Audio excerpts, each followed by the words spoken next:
quiet down back there," I yelled whilst driving down to an all too familiar road. My best friend and his girlfriend wouldn't stop laughing loudly with each other, much like young couples do.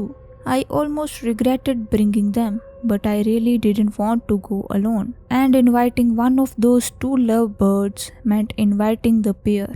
They were a package deal.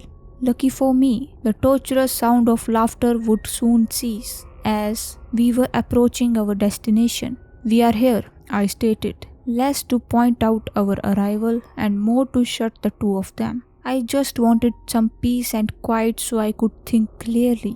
I wasn't exactly mentally prepared for what needed to be done. My aunt's old house was just as I remembered it. A rickety old cottage down a dead-end road in the middle of nowhere, complete with woods, wildlife, and welcoming smell of roses that she often planted near the stone walkway. That was when it finally hit me. While traversing that very walkway, smelling those very roses, I stopped dead in my tracks, tears welling up in my eyes. "Are you okay?" my friend's girlfriend asked me. "Yes, I'm fine. I just need a second." They looked concerned but understood. What else would they expect of me coming back to my aunt's house right after she died? Honestly, it felt a little weird. I may have been her favorite nephew, but after leaving me everything in her will, it seemed wrong to go out there so soon. The service was held just a day prior. I knew everything she had wasn't much, and I knew I wasn't really there to collect my inheritance. But I still felt bad, and at this moment, I felt even worse. The memories I had of her were being dredged up with every step I took towards the front door. I hadn't seen her since I was 10 years old, but I could play every memory in my head like a movie. I was very close to her in those days. She might as well have been my mom. My actual mother cared for me, but she wasn't loving in the way that my aunt was. I remember visiting her after school and being greeted with some cliche milk and cookies. Instead of watching television like a normal kids, she didn't own one. I would listen to my aunt play the piano for hours on end. We would sometimes go bird watching or work in the garden, things that I have not done or even thought of doing since. These are some of my most treasured memories, and just like treasure, I kept them locked up and hidden away for many years until now. As I approached the door to the cottage, I stopped in my tracks once more. "Seriously, are you okay?" my friend asked me this time, seeming very concerned. He had never seen me like this before. "I'm fine. Why don't you two take that hike you were talking about? I'll go on in and take a look around. You guys can meet me back at the car later, if you say so." The two of them took off down a trail in the woods, and I was left standing there, looking at the house I had not seen in many years. The feeling that overcame me was so strange. It's hard to put into words. It was more than grief, greater than sadness. I guess the best way to say it is that I missed her. It's funny, if she could see me now, she probably wouldn't recognize me. I'm tall, bearded, and wear glasses, almost the polar opposite of my appearance as a child. Thinking of this just made me sadder. She would never get to see the man I had become. With one last sigh of emotion, I marched on and reached for the handle on the front door. My aunt didn't have locks on her door or windows. The house was constructed so long ago that it wasn't even built with them. She could have had some installed, but she didn't feel she needed them out in the middle of nowhere. She brought it up one of the first times I stayed there, saying, "Trust the world and it will set you free." When I was a kid, hearing her say this made me feel safe somehow. Being fully grown and recalling this statement now, I found it very peculiar. But then again, that was my aunt for you, unpretentious and obvious to the rest of the world around her. Honestly, I missed that part of her the most. All of these memories came back to me piece by piece as I pulled the door open. The bittersweet release I felt was interrupted when I saw the inside of the cottage. Everything, and I mean everything, was exactly in its place. It was like I was a kid again, coming over after a school to enjoy my aunt's company. My memories were projected right in front of me like a nostalgic outburst of energy. I could see my aunt sitting at the piano, playing as she often would. I could see me sitting there, eating some homemade cookies, listening intently to the music. I could see her cooking dinner in the kitchen as I sat on the couch reading one of her old books.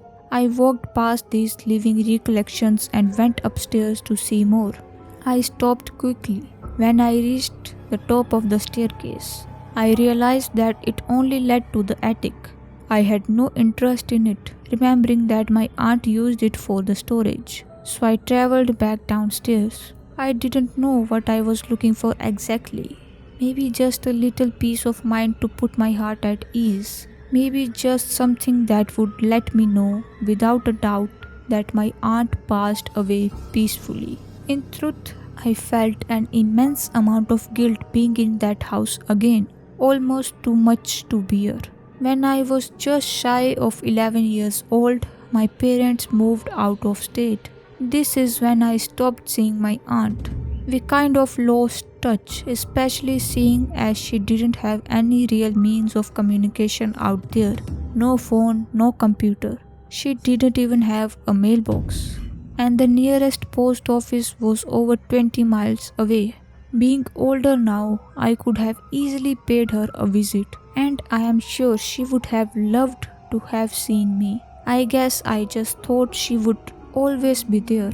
Unfortunately, she had a heart attack, and with no hospital or neighbors for miles, death came knocking on her unlocked door in a hasty fashion. At the very least, this visit had put the fleeting quality of life into perspective for me. At this point, I figured it was the only thing that I would end up taking away from the place. As I made my way down the stairs and back into the living room, I noticed something. I was in such a hurry to escape my corporeal memories that I didn't notice it before. It was the desk where my aunt would sit and write for hours at a time.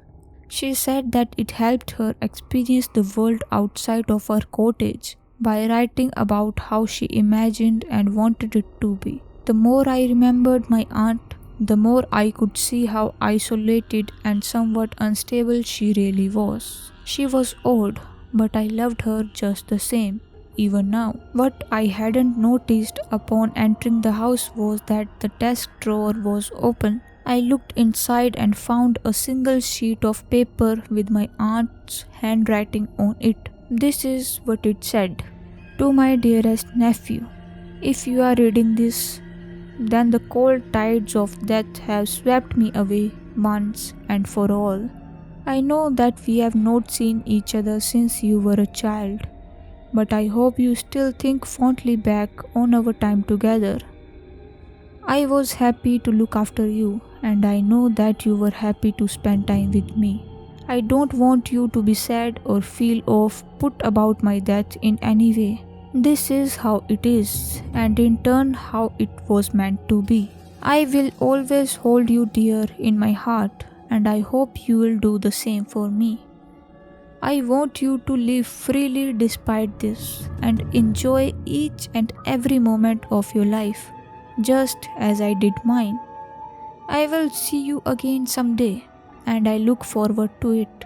Trust the world, and it will set you free. I shed a single tear reading this passage, knowing that my aunt wanted me to find peace in this old house. The very closure I was looking for was in her desk the whole time. The elation I felt almost distracted me from the postscript at the bottom of the page. P.S. Don't go in the basement. How peculiar. What was down there? Was my aunt hiding something? If so, what was it? Curious as ever, I walked over to the basement door with the letter in the hand. knowing the answers were down there. I took one last look at the warning, "Don't go in the basement." It was more likely the ramblings of an unstable woman on the verge of death. But what could be the real meaning behind it? Why the basement? Why me? I could recall the basement from when I was younger, but I didn't remember much. I had only been down there once. My aunt was outside gardening while I was inside reading one of her books. I grew tired of reading and set the book down on her desk. Soon after, I began wandering around the house out of boredom. I walked around the entire cottage rather quickly. Eventually, I came upon the basement, somewhere I had never played before. Knowing my aunt wouldn't be in for a while, I decided to venture on. I turned the knob and swung the door open. I could only see the top of the stairs descending down into the darkness. Despite the bit of fear rattling in my chest, I pressed on. Once down there, my field of vision was filled with pitch blackness. This caused me to scramble about, looking for a light switch. After a few moments, I bumped into a string dangling from the ceiling in the middle of the room. Upon pulling it, the room lit up, however dimly. What I saw disappointed me. It was a typical basement, but smaller, with concrete walls and concrete floor, and some piece of wood sitting off in the corner. Probably some old floorboards left over from the house construction. When you are a kid, there is a bit of mystery and adventure injected into everything you do. This adventure ended on a flat note, leading me to an unused space, lost to the depths of house. The next thing I remember was my aunt's voice as she came down the stairs yelling, "You can't be down there." She sounded more worried than angry, probably scared I would somehow hurt myself down there. There was more to this memory, but that was all I could recall while standing in front of the basement door. I turned the knob and swung the door open, revealing only the top of the stairs and basement below, completely void of light. Instead of feeling adventurous like I did as a child, I now felt nervous, repeating the words my aunt had left for me over and over in my head, and then asking myself once more, why? I crept down the stairs slowly, so as not to shake the foundation. That's what I told myself, but I guess the sluggish pace was largely on account of the fact that I was frightened at what I might find. When I reached the bottom, growing impatient and uncomfortably anxious, I picked up the pace a bit. I felt the concrete below my feet, and I rapidly darted toward the center of the room, reaching for the light, praying that it still worked. I felt around for the string and then pulled it. To my delight, it still harbored electricity. The room became dimly lit. In a panicky state, I spun around looking every which way as I did. What I saw surprised me. There was nothing there. It was just how I left it when I was a kid. Even the old floorboards were still there, still untouched. I felt relieved, but far more confused than ever. Why didn't my aunt want me to go down there? I pondered for a bit and figured that maybe there was asbestos or mold in the cellar walls. This would explain why she didn't want me to playing in there as a kid, and why she didn't want me there as an adult either. She just wanted to keep me safe, like she always did. This made me feel better, but deep down I knew there was more behind my aunt's plea. As I made my way over to the stairs, something gave me pause. Memories were coming back to me. I could recall being in the basement when I was younger, but there was something different about it. Different than how it looked. There was a door that led straight to the attic. How could I have forgotten? It was all so clear to me now. I remember finding a door down there and entering the attic. I knew that it was the attic because I peered out the window and saw my aunt gardening 2 stories below. I waved to her, but she was too busy to notice me. I found it odd at that time that I was able to travel directly from the basement to the attic without so much as climbing a single step. But I brushed it off. After all, I was only 10 and I had no interest in getting caught up in the semantics of how a house was built. Being older, this strange memory was perplexing. How could the basement lead to the attic? It isn't even remotely possible. I tried to call on some more memories, but the details of that day were still fuzzy. I tried convincing myself that it was a dream I was recalling.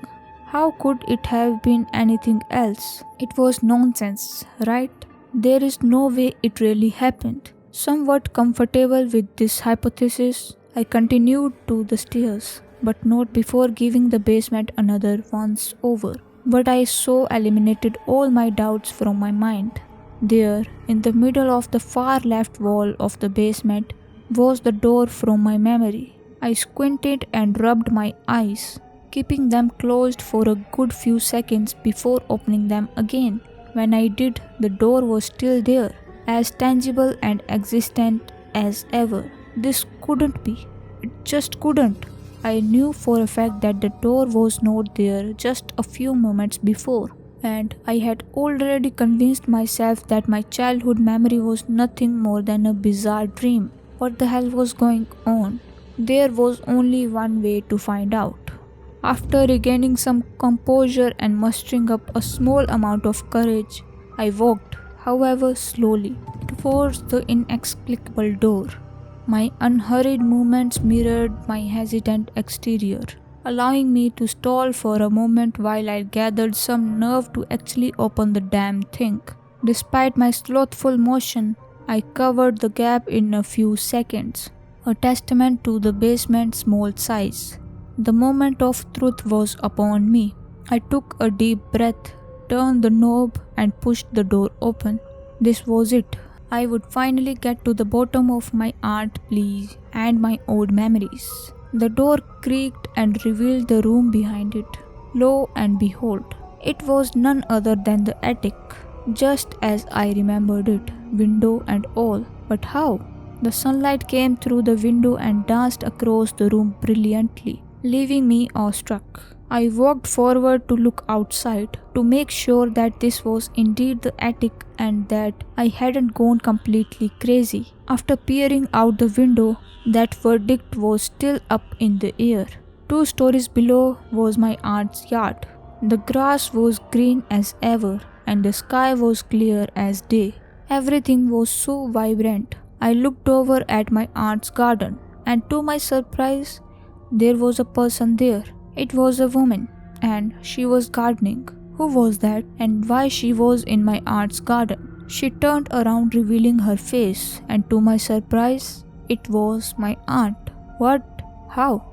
My aunt was dead. I watched as she was lowered into the earth. Just then, I heard the sound of footsteps from behind me. Startled, I turned around to face the noise. Who are you? A soft voice asked. It was my 10-year-old self, standing just 20 feet away from me. I was in such a delirious state by this point that I decided to just go with it and converse with myself. I am a friend, is all I could think to say. You are a friend of my aunt's? He asked innocently. I had forgotten that just how curious I was as a child. Yes, a very dear friend. My younger self walked over to look out the window where I was standing. I stepped aside and let him do so. He saw our aunt outside gardening below and waved at her. She didn't notice. Do you have an aunt? He asked. Yes, but she passed away, I said. I'm so sorry to hear that. Just then, an epiphany struck. Maybe this was the reason I was here. Maybe this was the closure I needed all along. Listen to me. I know it's hard for you to understand right now, but someday your aunt will pass away too. I want you to spend as much time as possible with her and visit whenever you can. You mean the world to her, and you will regret it if you don't make an effort to be with her now, while you still can. Okay, is all he said. That's all he needed to say. After walking around and looking at some of the old stuff in the attic, including some old books that caught his eye, my younger self left the attic to venture back to the basement and shut the door behind me. I looked out the window and noticed that my aunt had finished gardening and was now walking back to the house. This was when my next epiphany struck. I was beginning to remember more of the events from that day. It was all coming back to me. I remembered me as I look now, standing in the attic, the friendly bearded man with the glasses. I remembered the conversation we had and even discussing it with my aunt afterward. This time they were my aunts. I ran over to the door and listened. "You can't be down there," she yelled in a worried tone. I wanted to open the door and confront her, just to see her one last time and to tell her that I am sorry for never visiting. I reached for the doorknob, but I thought it best to not go out there. She would probably have thought that I was an intruder lurking around her house. As I said before, she wouldn't recognize me all grown up. My apology would have to go unspoken. I could hear her scolding the younger version of me and then bringing me back upstairs. Instead of listening to find out what happened next, I just remembered. I could recall telling my aunt about the attic door in the basement and the friendly bearded man. She told me that I had quite the imagination and told me to wash up for dinner. Looking back now, I remembered a troubled glint in her eye, especially after debugging what the bearded man told me. She seemed to know more about my experience than she let on. I stood there for a while, taking everything in. Eventually, I decided it was time for me to leave. I grabbed the knob and jiggled it. It wouldn't budge. I turned it a little bit harder, but to no avail. A wave of terror consumed me. This didn't make any sense. The doors in my aunt's house had no locks. Then again, nothing made sense up until this point either. I backed up a little and ran into the door. It remained still. I did this few more times and even tried breaking the window. Nothing happened. Feeling weary, I sat down and took a breath. This is when I heard a distant echo of footsteps and voices coming from within the house. It was my friend and his girlfriend. I had almost forgotten about them. I was saved. In a relieved stupor, I called out to them. It became quickly apparent that they could not hear me from wherever I was. I heard them walking around, calling out my name. I increased my volume and started banging on the door. "I am in here, guys," I yelled, not knowing whether I was below or above them. They still couldn't hear me. I began to panic. I started screaming at the top of my lungs and banging as hard as I could on the attic door. I received no response. With a dead voice and pained hands, I gave up. I put my back against the wall and slid down to a sitting position, a few tears streaming down my face. I just sat there and listened as my friend and his girlfriend conversed from within the house. Where could he be? He said he would meet us at the car, right? If he's not in the house, then where the hell is he? My friend asked his girlfriend. "Did you try the basement?" she asked. "Yes, there is nothing but some old floorboards down there." "What about the attic?" she asked. "I tried there too. It's just filled with a bunch of old, dusty antiques." "Well, we'll have to call the police and have them to look for him too. He must have gotten lost in the woods looking for us." As they made their way out of the cottage, my heart sunk. If they would already searched the basement and attic, then where was I? I quietly sobbed in the corner for a while before looking through some of my aunt's old things.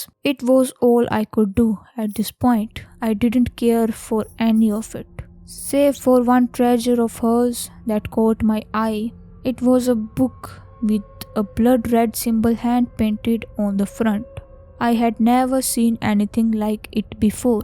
I opened it up and read the beginning aloud. "The spells in this book are to be followed precisely. If even one step is not executed properly, you might endanger yourself and those around you. Use these spells at your own risk. The odd nature of the preface littered my nerves with a sense of worry. Was my aunt a witch? Before turning the page, I noticed an old lace bookmark saving one of the pages.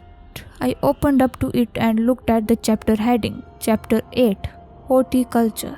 I glanced over at the next page and saw a spell meant to bring your garden to life. The ritual involved lighting some candles and making a circle of some special scent I have never heard. From within the circle, you are to recite the spell verbatim.